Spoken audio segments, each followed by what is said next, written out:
Y gracias al diputado Alfonso Ramírez Cuéllar de Morena, que está aquí esta mañana para hablar de este tema. Estamos hablando efectivamente de este proceso legislativo del que nos habló Irene y le agradezco a Alfonso que esté aquí para ver qué sí, qué no, cuáles son los detalles y el diablo que dice Irene y qué es lo que se busca específicamente con esta legislación que se está procesando y que va y ya fue a Cámara de Senadores. Alfonso Ramírez Cuéllar, buenos días y bienvenido. Gracias por tu presencia. Buenos días, muchísimas gracias, Carmen.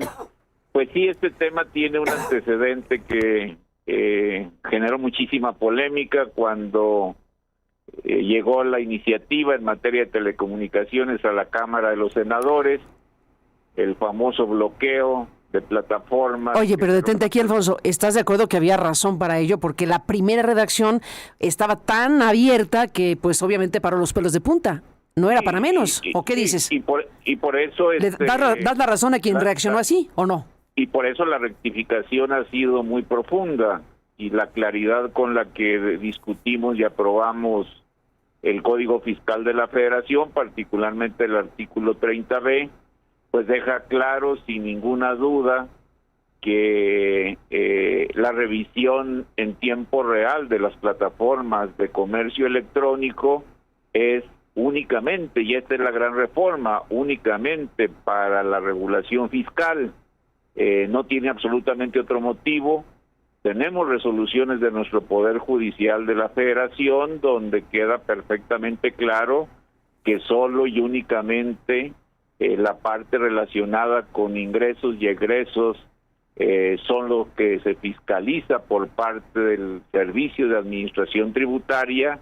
No tiene nada que ver ni con la identidad, ni con el contenido, ni con el consumo de las personas, sino tiene que ver con una fiscalización cada día más profunda a las plataformas de comercio electrónico. Déjame nada más comentarte, yo fui promotor quizá de los iniciales en el 2019 de empezar a regular las plataformas de comercio electrónico en materia de hospedaje y de transporte. Creo que este fue un gran avance, un gran salto. Veníamos de una regulación total y absoluta, un desconocimiento de cómo pudiéramos establecer compromisos para que estas grandes plataformas pagaran impuestos. En fin, se estableció esa primera regulación. El año pasado le dimos otro jalón a la regulación fiscal. De manera específica regulamos Shein, Temu, Alibaba y otro tipo de plataformas en materia de comercio electrónico porque estaban estableciendo una competencia desleal, eran fuente muy grande de evasión fiscal y por eso decidimos establecer una regulación fiscal. Yo creo que ahora con lo que discutimos queda perfectamente claro que cerramos una primera etapa, un primer círculo virtuoso donde quedan a salvo los derechos personales, la identidad personal. Eso no tiene absolutamente nada que ver. Creo que es un esfuerzo no solamente mexicano, es un esfuerzo mundial por ir evitando que las plataformas de comercio electrónico se conviertan en fuentes o en vehículos de una gran evasión fiscal. Totalmente. Y eso es únicamente lo que hicimos desde 2019, luego en el 24 y ahora en el 25 son los grandes cambios y queda totalmente a salvo contenidos, opiniones, actitudes, consumos personales. Es la regulación de las plataformas de comercio electrónico nada más. Alfonso Ramírez Cuéllar, ¿cómo sería en la práctica? Es decir, lo que decía Irene Levy hace un momento es muy importante porque la parte práctica es importante saber cómo es que se instrumentaría. Ustedes, bueno, primero ya queda clarísimo que la primera redacción se murió, ya la quitaron en el último momento y entonces... O sea, no se estableció con claridad que lo que se puso al principio estaba horroroso, terrible. Bueno, pero ya quedó. Quedamos ahí. Bueno, quedamos en que sí existió esa primera redacción, que había justificación para una acción tan fuerte de todo mundo, que se corrigió en la parte final y que ahora está este nuevo texto aprobado en la Cámara de Diputados. Ahora queda perfectamente claro que son plataformas de comercio electrónico en primer lugar. Segundo, que es solo y únicamente regulación fiscal. para revisar el cumplimiento de las disposiciones fiscales que existen en nuestro país y que están bajo la responsabilidad del propio Servicio de Administración Tributaria. Eso es única y exclusivamente lo que estamos hablando. Bueno, vamos al diablo que está en los detalles. ¿Cómo sería en la práctica? ¿Cómo sería en la práctica para las propias plataformas? ¿Ustedes ya consideran y saben, pregunto, si las plataformas en cuestión tienen la condición técnica, tecnológica necesaria para solo permitirle pasar al SAT exclusivamente a qué y cómo? Sí, bueno, tenemos un problema porque muchas de las plataformas, quizá la mayoría, pues no tiene establecimiento permanente en nuestro país. Entonces ha venido debatiendo, tú recuerdas, hemos venido debatiendo muchísimo y es una discusión mundial sobre cuál sería entonces la responsabilidad fiscal de estas multinacionales de comercio electrónico. La OECD estableció con claridad una serie de criterios. Recientemente el gobierno de Canadá tuvo un conflicto con Trump por resoluciones que quería aplicar como mandato de la OECD, y entonces sigue siendo un tema polémico, pero aquí lo más importante es de que ya estamos en el mundo entrando a regulaciones fiscales. La gente entra a las plataformas mediante su tarjeta de crédito o de débito, se hace la operación de una persona y de otra, pues se van computando en los ingresos que tiene la plataforma y sobre esa base tienen que hacer las retenciones y las declaraciones de lo que ingresaron y de lo que gastaron para ver cuál es la responsabilidad fiscal que tienen cada uno de los países. Entonces, no tiene mayor ciencia, no es porque vayan a decir, a ver, Alfonso, ¿qué compró? O a ver, Carmen, ¿qué compró en Amazon, que se compró, exacto. O sea, eso no es, imagínate eso, ni siquiera yo no creo que haya un servicio de administración tributaria para ir revisando en tiempo real las operaciones de millones y millones persona de por persona, eso no va a ser así. Pero la plataforma sí tiene un condensado, tiene un consolidado. Obvio, de sus ingresos. Claro, eso es lo único que se va a revisar. A ver. Porque la gran reforma fiscal que nos envió la Presidenta de la República es de gran trascendencia. Es una lucha por tapar dos grandes boquetes, son dos grandes boquetes de evasión fiscal, uno la que tiene que ver con el huachicol fiscal y otro la que tiene que ver con la facturación falsa y otro lo que tiene que ver con tapar todos los hoyos por donde entra la evasión fiscal. Creo que esta es la gran reforma. No solamente es un problema financiero, sino que apunta también a la destrucción de toda una red criminal de políticos, empresarios, malhechores, que han hecho de la facturación falsa, de la evasión fiscal y del huachicol, pues no solamente un modo de vida como con lo que se han convertido en multimillonarios con una facilidad enorme, sino que han levantado una red criminal y política muy fuerte en el país. Entonces, la acción de la Presidenta de la República ha sido contundente. Yo creo que lo que hicimos nosotros como legisladores fue muy bueno, es un paso muy grande, pero hay que seguir luchando contra estos problemas porque son verdaderamente dañinos para la economía nacional y para la seguridad nacional. No, queda clarísimo. Esta es una aclaración importantísima, Alfonso Ramírez Cuéllar, por todo lo que se ha debatido al respecto. Y bueno, pues tendrán que reconocer que fue un acto fallido esa primera redacción que dejó pues un flanco abierto para hablar de una ley espía y todo lo que se ha dicho al respecto. Déjame volver al punto que ya explicaste, pero me importa mucho remarcarlo, Alfonso. Entonces, lo que las plataformas estarían obligadas a hacer, si senadores aprueba, como seguramente lo harán, lo que las plataformas están obligadas a hacer es abrirle la puerta al SAT para ver su información concentrada de las operaciones, de las millones de operaciones de compraventa que hacen en las plataformas diversas en el país y permitir que el SAT mismo se entere de forma directa la cantidad de ventas que ha hecho la plataforma y lo que le toca pagar de IVA, entiendo que es el IVA, y lo que le toca pagar, no más que pagar, lo que le toca reportar, porque recibes el IVA y lo tienes que reportar. Sí, lo que le toca retener y reportar de IVA, eso es lo más importante. O sea, por eso estamos haciendo esta definición de tiempo real, que es el gran cambio, porque ya el reporte de IVA ya lo tienen, ya es una obligación directa. Simple y sencillamente hay tres grandes palabras que se integran. Uno es tiempo real, únicamente, y lo quiero decir, únicamente cuestiones fiscales y cumplimiento de obligaciones fiscales. Es lo único que se le agrega al artículo 30B. Nada más. Pero obligaciones de reportar IVA, pues ya las tenían en la propia ley del IVA, en el artículo 10 de la ley del IVA. Ahora, Alfonso Ramírez Cuéllar, esas obligaciones que ya existían, por lo que acabas de mencionar, por este proceso que ha tenido lugar en México respecto a los grandes gigantes, ¿tienen la sospecha de que cobran el IVA y no lo reportan? Sí, yo creo, o sea, es que las muchas plataformas, no digo que todas, muchas plataformas son fuente de evasión de impuestos. Yo creo que los pasos que damos en México y que damos en el mundo, el debate que existe en torno a la regulación financiera del comercio electrónico es algo inacabado, algo que estamos aprendiendo, algo que vamos a avanzar poco a poco. De acuerdo, sí. Ahora, hay un tema que quizá sería motivo de otra conversación, es lo que tiene que ver con Mercado Libre o con el monto de las retenciones, pero si quieres... No, pues de una vez, Alfonso, ¿qué con Mercado Libre?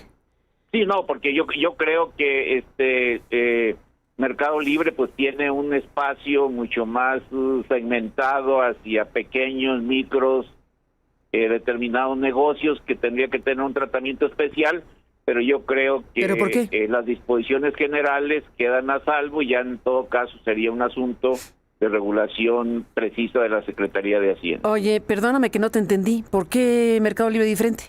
Sí, porque ellos hemos tenido muchísimas reuniones con ellos.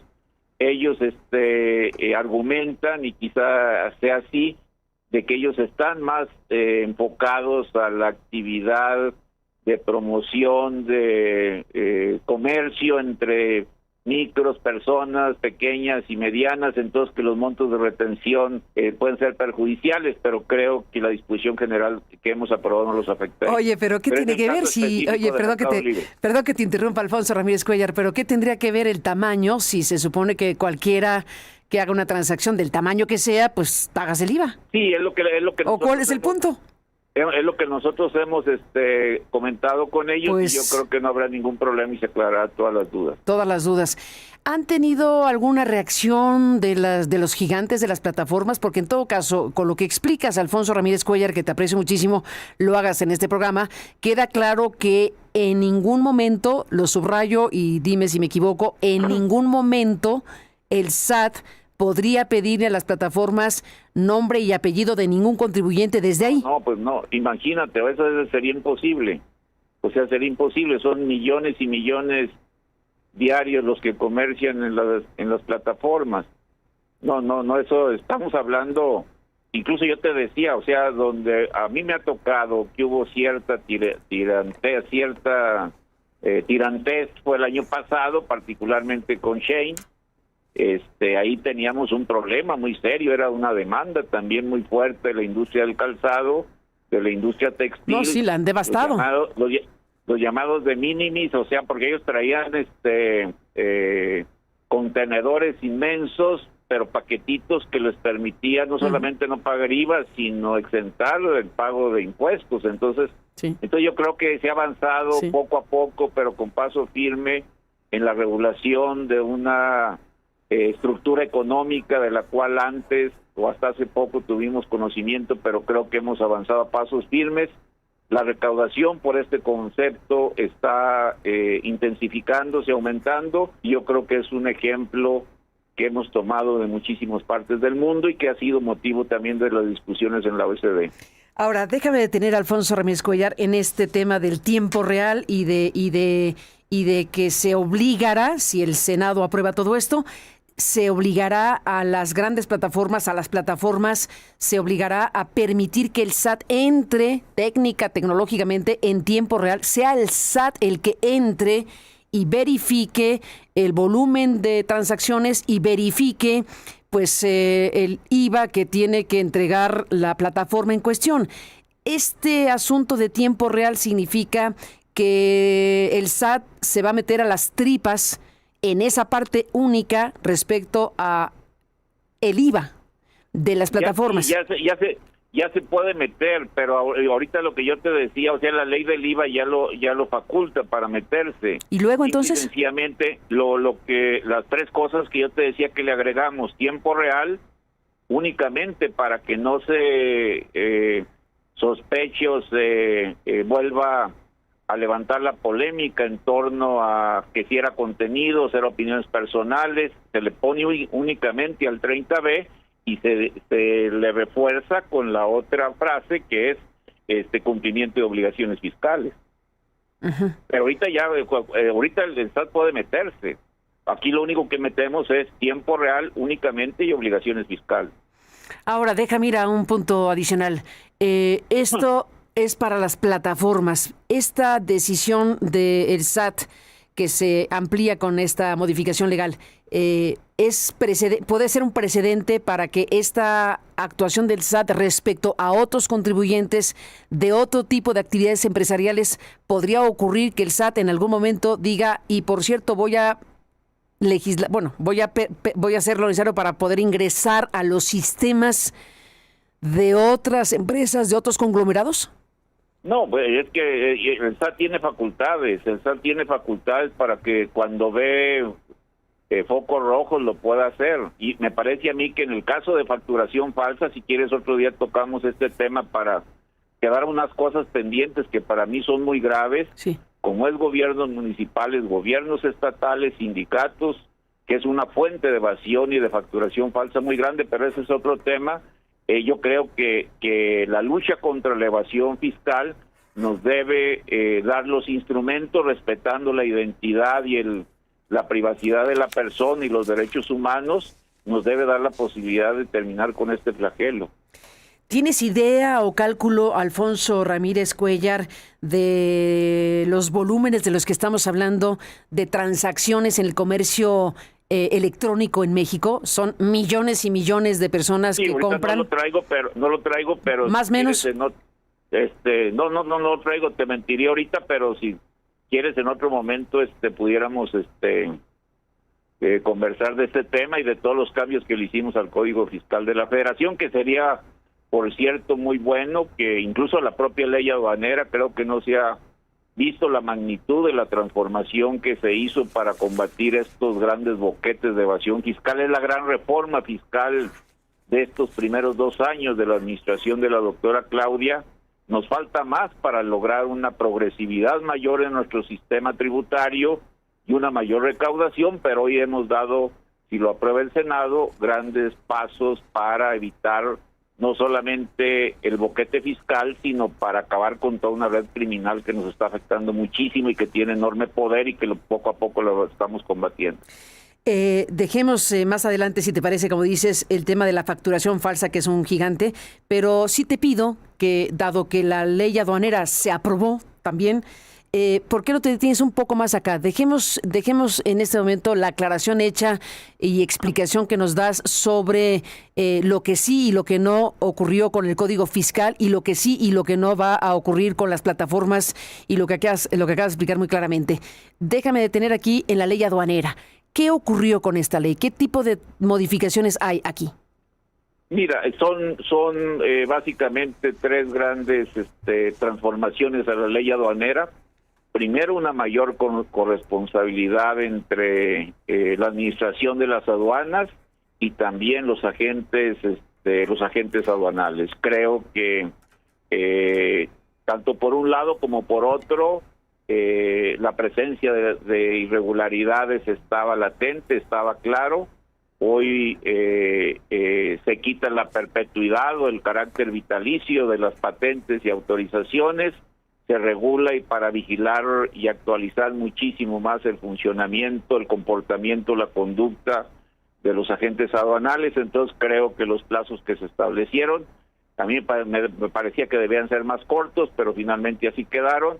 Segundo, hay una mayor agilidad a partir de la incremento tecnológico en el funcionamiento de las aduanas, una mayor celeridad para permitir flujo más rápido de mercancías entre México y el resto de los países del mundo.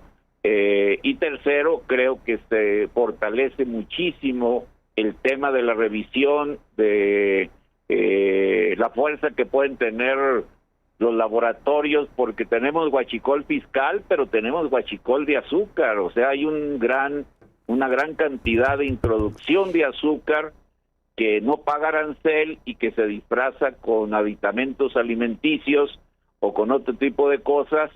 Creo que también en el Código Fiscal, pero este ya será motivo de otra plática, todo lo que es importación temporal, hemos avanzado muchísimo porque también ahí era una evasión fiscal inmensa. Me parece a mí que la reforma de la ley aduanera nos ayuda bastante a atacar este grave problema que es precisamente el contrabando de combustible, y que se refuerza, como que todo está ligado, pero pues a lo mejor por cuestiones de tiempo ahorita, todo está ligado con la parte de esta industria que se había hecho del amparo fiscal, que lo vimos en la ley de amparo, con las reformas que hicimos al Código Fiscal de la Federación y con la reforma de la ley aduanera. Creo que cerramos un primer círculo virtuoso que nos puede ayudar muchísimo. Si toda la sociedad acompañamos a la doctora Claudia en la lucha contra pues los criminales, los abusadores, los potentados, los que quieren seguir evadiendo el pago de impuestos o que tienen actividades verdaderamente criminales a través del huachicol y de la facturación falsa. Pues sí, es un tema importantísimo porque estamos en este punto del país, Alfonso Ramírez Cuéllar, con este escándalo del tema del huachicol fiscal. Y la facturación. Y la facturación. Es una cosa verdaderamente indignante, vergonzosa. Estamos hablando de sumas incalculables de dinero que nos dañan como país, y ha sido muy certera la decisión de la Presidenta de la República de ir a fondo en este tema. Del tema de la facturación falsa, bueno, se han hablado de cantidades multimillonarias, miles y miles y miles de millones, y en el caso del huachicol fiscal ni se diga. Ahí andan como Pedro por su casa. Ahora es un honor ser facturero, o sea. ¿Que conoces a alguien que anda como Pedro por su casa? No, pues ya. A ver, ¿de quién estás hablando? Ya, no, a ver, bueno, ¿de quién estás hablando? No, pues yo creo que el SAT ahí tiene muchísimos datos. Pero y tú también. En polémica. A ver, ¿de quién estamos hablando, Ramírez Cuéllar? No, ya los ves todos sentados ahí en Polanco, en las lomas, en todos lados. Pero ¿En serio? A ver, tú entras a un restaurante y dices, a ver, en esta mesa, ¿los puedes identificar aunque no hables de ellos en voz alta?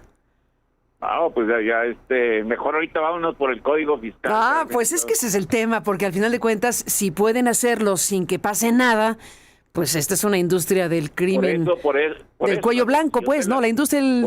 Por eso la decisión de la doctora Claudia es ir a fondo, o sea, no permitir que esto esté presente en nuestro país, porque no solamente es el desfalco de miles de millones de pesos, sino también es la formación de una red criminal de políticos, empresarios, malhechores que tienen asolado a la nación. Yo creo que este es un paso muy gigantesco que la doctora Claudia ha dado para acabar con la impunidad y castigar a los que violentan la ley, ¿no? La procuradora fiscal hace unos días habló del tema del huachicol fiscal, hablando de esto. Es la facturación falsa y el huachicol fiscal. Ella hablaba de 600 mil millones de pesos. Luego la presidenta dijo que se iban a consolidar cifras y que, a ver. Pero, a ver, ¿quién más idóneo que la procuradora fiscal para lanzar una cifra por hablar del huachicol fiscal? Y ya la cifra, más o menos, de 600 mil millones en los últimos 2 años es una cantidad monstruosa, monumental, Alfonso. Sí, los dos, los temas de evasión son cantidades monstruosas. Yo creo que quizá no pudiéramos en estos momentos precisar bien la cantidad exacta, pero son cantidades monstruosas, incalculables, cuyo dinero nos hace muchísima falta para invertirlo en la generación de empleos. Son recursos que necesitamos con urgencia para el fortalecimiento de los sistemas de salud y de nuestro sistema educativo, y creo que el incremento que hemos tenido en la recaudación de aduanas ha sido ilustrativo porque es un incremento, como dijo el administrador hace unos días, creo que el día de antier, un incremento de más de 200,000 millones de pesos que indica que se está haciendo un trabajo, se está luchando contra los delincuentes y se está fortaleciendo fiscal y financieramente al Estado mexicano para que cumpla con sus responsabilidades. Nos falta mucho, sí nos falta mucho, pero la llegada de la doctora Claudia ha sido central, ha mostrado una determinación contundente de acabar con el crimen y con este saqueo al erario público. Pues ahí está este programa. Alfonso Ramírez Cuéllar, te aprecio mucho la comunicación. No, al contrario, y estos temas. Y cuando quiero decir, tú me invitas un día para platicar más de los cambios estos, porque sí es una gran transformación, es un gran salto, queremos que se consolide, un gran reconocimiento también a la Presidenta de la República por haber enfrentado con valentía y con decisión este flagelo que tenemos en el país. Seguro, te invitamos a esta mesa para hablar más ampliamente de lo que nos has aquí expuesto, que son asuntos de enorme importancia sin duda, y te apreciamos esta comunicación esta mañana. Faltó también cosas que faltaron en el Código Fiscal, que yo creo que tarde o temprano, porque eran motivo de otras leyes, pero que me parece a mí fundamental. Por ejemplo, en lista, si quieres. Pues todo lo que tiene que ver con gobiernos estatales, municipales, sindicatos, asociaciones, que es una fuente muy importante, universidades, que es una fuente muy importante que tenemos que vigilar. ¿Qué no te gusta de eso que quieres corregir? Todo lo que tiene que ver con, así como hicimos corresponsables a los agentes aduaneros, también tenemos racimos de uvas y que son empresas que solamente se dedican a hacer operaciones inexistentes, ¿no? Deporte nacional, las empresas fantasma, ¿no? ¿O qué? Sí, así es. Pero bueno, este ya es motivo de otro tema. De otro tema, pues habremos de ponernos de acuerdo para que estés en esta mesa próximamente para que nos puedas contar más de estos asuntos relevantes, y por lo pronto te aprecio la explicación sobre el tema del Código Fiscal y el tema de la ley aduanera, que son los dos temas principales con los que conversamos. Muchísimas gracias, Carmen, y estamos aquí a tus órdenes. Igualmente, gracias, Alfonso Ramírez Cuéllar, diputado de Morena, que bueno, pues ha dado esta explicación muy importante. A ver, veníamos de una primera redacción que causó este revuelo. Ya tendrían que hacer un mea culpa los que redactaron esa iniciativa con ese artículo 30B, y después ya la modificación que acaba de explicar Ramírez Cuéllar, que es muy relevante porque efectivamente se desató, obviamente, pues una indignación y una preocupación muy grande por el tipo de redacción tan abierta que se puso en esa redacción inicial, y bueno, pues ya después se ajustó en el último momento y se aprobó otra cosa. Se aprobó lo que acaba de explicar Ramírez Cuéllar respecto a las plataformas y lo que se ha dado en llamar la ley espía, que en este caso el SAT saca su tarjeta informativa y dice no hay tal ley espía, y explica también el SAT y explica Hacienda y explica Ramírez Cuéllar que sí es lo que va a pasar, que es lo que usted escuchó en este programa. Que sí, pues que van a poder entrar, si aprueba Senado, que seguramente sí, va a poder el SAT ingresar en tiempo real, que ese es lo nuevo, en los sistemas de las plataformas para identificar precisamente el asunto del cumplimiento fiscal respecto al IVA que tienen que hacer las plataformas. Lo que usted le paga a las plataformas, por lo que usted le compra a las plataformas, lleva el IVA, y ese IVA lo tiene que declarar la plataforma al SAT. De lo que se trata es de ver en tiempo real si eso está ocurriendo por parte de las plataformas, y no hay tal cosa como la que se consideró de que van a ir contribuyente por contribuyente. Eso no es así, según la explicación amplia que nos ha dado Ramírez Cuéllar. Lo que sí es importante es que este comercio electrónico, que es gigantesco, pues tiene que reportarle al fisco. Y las personas que consumen en esas plataformas, a su vez, también son contribuyentes, pero la aclaración principal es que se trata de una ampliación de las atribuciones que ya tiene el SAT para que las plataformas en tiempo real permitan tecnológicamente al SAT revisar este asunto, pues en las tripas de las plataformas, pero no contribuyente por contribuyente, y tampoco que puedan estar revisando de esta manera nuestros contenidos individuales y personales, que es lo que se desató en este revuelo que se causó por una mala redacción de un primer párrafo de este artículo 30B que se modificó.